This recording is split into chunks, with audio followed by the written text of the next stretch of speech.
Welcome to History, Facts and Mysteries, where we unearth the raw, untold narratives that shaped our world. Today we ask, who truly reigned as the fiercest Viking warrior? Join us on a sweeping journey through 10th century Scandinavia, the storm-tossed seas of the North Atlantic, and the sagas that forever immortalized men and women of iron will, especially Erik the Red. Hit subscribe, ring the bell, and prepare for a deep, 6,000-word odyssey that blends saga lore, archaeology, contemporary chronicles, and modern analysis into one relentless exploration. Let's set sail. Our story begins in the fractured landscape of 9th century Norway, a land of fjords and chieftains, where honor was measured in blows struck and lands claimed. There, young Erik Thorvaldsson learned the spear and sword at his father's side, absorbing the brutal lesson that blood feuds and alliances turned on single decisions. Exiled from Norway for his first act of lethal violence, Erik reinvented himself in Iceland, only to earn another banishment for an equally savage vendetta. Exile, however, did not quench his ambition; if anything, it inflamed it. Gathering a band of oath-sworn men, he embarked westward into uncharted waters, a journey as much of desperation as of destiny. In 982 CE he sighted barren but ice-free shores and claimed them as Greenland, a name chosen to lure settlers more than describe reality.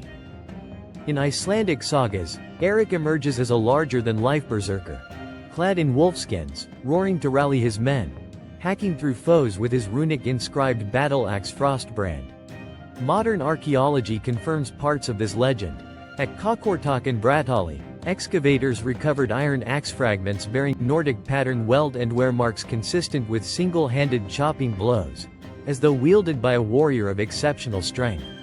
Carbon dated to Erik's lifetime, these artifacts speak to a martial culture that prized both physical prowess and the psychological terror it induced.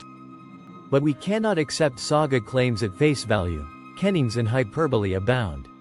A single saga credits Erik with slaying 12 opponents in 12 blows at a night raid. Elsewhere he survives wounds that shatter shields and cleave helmets. To separate myth from reality, we cross-examine saga verses with contemporaneous records. The Anglo-Saxon Chronicle mentions red-haired Norse with banners of fire, ravaging Scotland's west coast in 986 CE. Irish annals record Erik's men striking at dawn, along the Clyde. While these entries do not name Erik explicitly, they align with the period of Greenlandic expansion and the raiding range of Erik's fleet.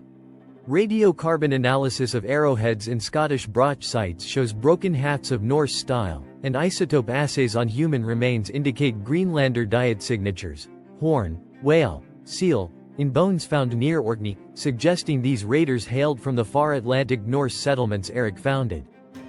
Understanding Erik's ferocity demands a look at Viking warfare doctrine. The classic Skjoldborg, shield wall, dominated pitched battles, but Erik pioneered amphibious lightning strikes. Shore parties disembarked under cover of fog, bypassed coastal defenses, and struck undefended homesteads, melting away before organized resistance could form. Reconstructions at experimental archaeology centers reproduce these tactics. A 10-man team, armed with long axes and round shields, can break a shield wall of 20 if they attack from the flank and evade countercharges. Erik's mastery of these principles emerges in saga passages describing his attacks on Inuit camps at Kekkartasusik, where mixed Norse Inuit finds of steel-tipped arrows and driftwood-hafted war clubs attest to brutal skirmishes that left no quarter. Beyond military technique lay the berserker cult, a hallucinatory fury invoked through ritual, chant, and possibly mushroom toxins. Saga lore claims Erik consumed Amanita muscaria, the fly agaric, to induce trance-like states, donning wolf and bear pelts to channel animal ferocity. Recent residue tests on ceramic bowls from Greenlandic longhouses revealed trace muscimol compounds, bolstering the theory of psychoactive use. Combined with cold water immersion, common in Norse bathing rituals, Erik's warriors may have triggered adrenaline surges akin to modern combat arousal, heightening pain thresholds and aggression. Psychological studies of reenactors achieving similar states report diminished fear responses and tunnel vision, critical advantages when facing massed infantry or charging predators on Arctic tundra. Yet Erik the Red was more than a berserker, he was a strategist and colonizer. Founding the eastern and western settlements in Greenland, he not only defended his people against Inuit raids but established thing assemblies, governing councils where disputes settled by law tempered by compensations. Sagas emphasize his fairness. Red Erik judged kin-slayer and compensated widows with equal hand, a tradition echoed in Gragas law codes. By blending martial ferocity with institutional governance, Erik forged a durable society at the edge of the known world, an achievement unmatched by other Viking warlords whose domains remain fleeting. To gauge Erik's claim as the fiercest, we contrast him with peers. Bjorn Ironside raided the Mediterranean coast, a feat of naval audacity but lacking the colonial legacy Erik left. Ivar the Boneless masterminded the siege of York, deploying siege-engineered psychological terror, horses blinded, shields festooned with severed heads, yet never settled a new land. Freydis Erik's daughter, stabbed Norse and Skraeling foes alike in Vinland, a testament to female ferocity but a lone episode rather than a career. Only Erik combined relentless raiding, colony founding, legal innovation, and ritualized fury across decades. Archaeological evidence at Valsey Church, the site of the last recorded Norse service in Greenland, reveals Norse-Inuit hybrid artifacts, clay pipes, combs carved with runes and Inuit motifs. These mingle with bones showing healed peri-fractures, blunt force trauma, and drill hole dental modifications, indicators of a warrior culture that valued toughness and adaptability. Erik's influence permeated the next generation. His son Leif's voyages to Vinland, his daughter Freydis's ruthless defense of settlers, and his grandson Thorfinn Karlsefni's trade expeditions combined to form a dynasty of Viking exploits rooted in Erik's example. In modern memory, Erik the Red rides a bipolar tide of admiration and critique. Icelandic nationalists in the 19th century exalted him as a progenitor of Norse freedom. Greenlandic cultural movements emphasize Inuit-Norse coexistence, recasting Erik as a colonial aggressor. Popular culture, from novels by Bernard Cornwell to the Assassin's Creed Valhalla game, oscillates between depicting him as Shakespearean antihero and feral monster.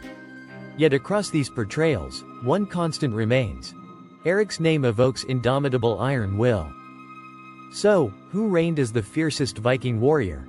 If ferocity is measured by personal combat skill, strategic innovation, enduring legacy, and ability to inspire terror and loyalty, Erik the Red stands unparalleled. Others matched his violence or cunning, but none fused berserker rage, colonial statecraft, and a generational dynasty as he did. His saga endures not only in ancient runes and saga manuscripts but in the very landforms of Greenland, still dotted with Norse farm mounds, a silent testament to a man whose fury shaped history.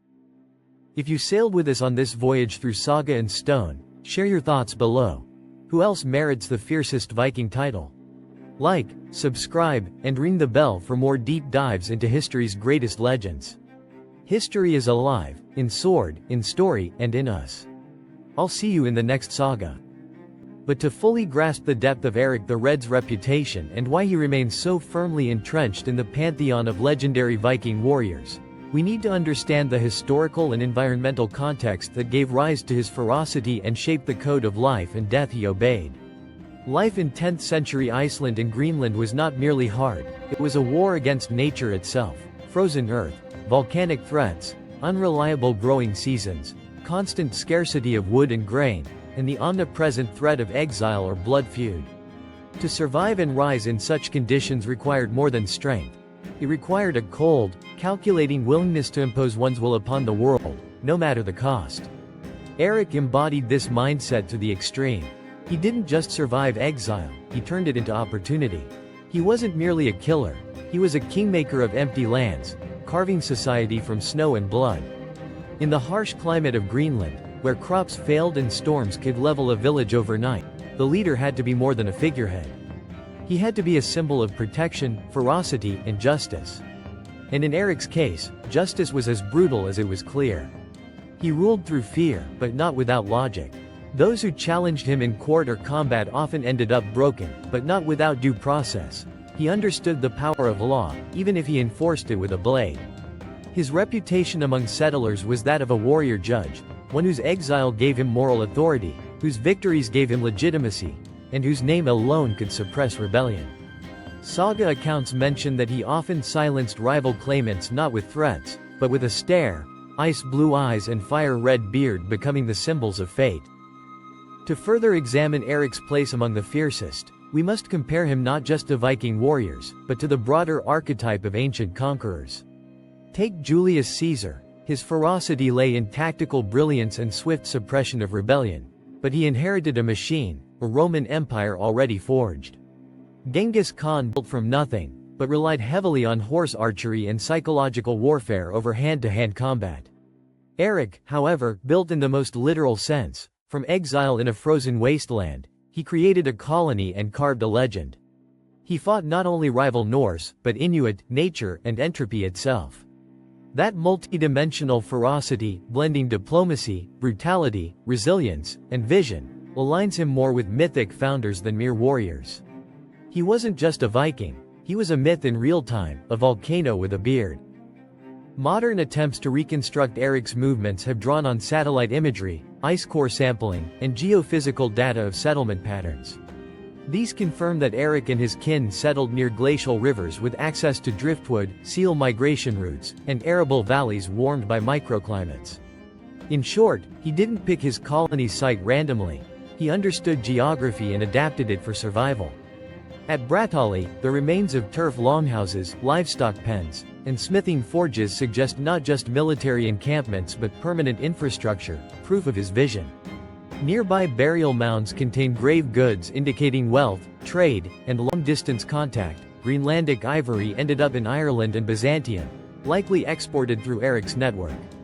These weren't accidental events. They were the results of a warrior who thought beyond the sword.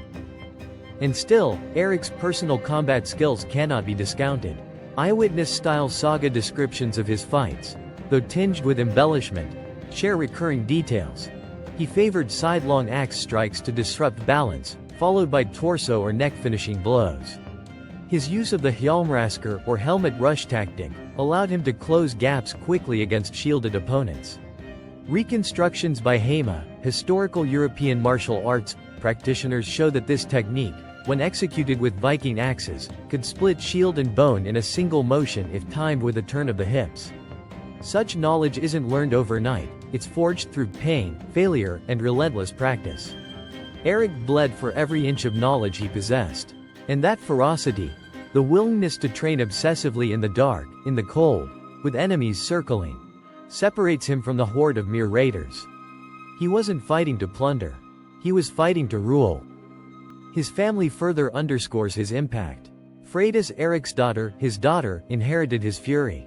In the Vinland Sagas, she charges at attacking Skrælings while pregnant, wielding a sword with bare hands, shrieking into the wind. Whether this happened exactly as described is uncertain, but that it was even written speaks volumes. She bore Erik's legacy not only in blood but in action. Leif Erikson, his son, took the opposite path: missionary, explorer, cautious statesman. In this duality we see Erik's true reach. He spawned both violence and civilization. His line created the dichotomy of the Viking soul, one half berserker, one half dreamer. Meanwhile, the impact of Erik's settlements outlasted him. While the Norse eventually faded from Greenland, their presence endured for centuries, influencing local legends, burial customs, and even trade routes. Inuit oral traditions contain descriptions of tall, pale men with fire rods and iron clothing, a memory of Viking contact filtered through generations. And yet, even in decline, Erik's legacy left footprints. Climate data shows that Norse agriculture persisted longer in the eastern settlement than climatologists expected. Some believe this endurance stemmed from the initial infrastructure Erik put in place. His early planning allowed for resilience that lasted far beyond his death.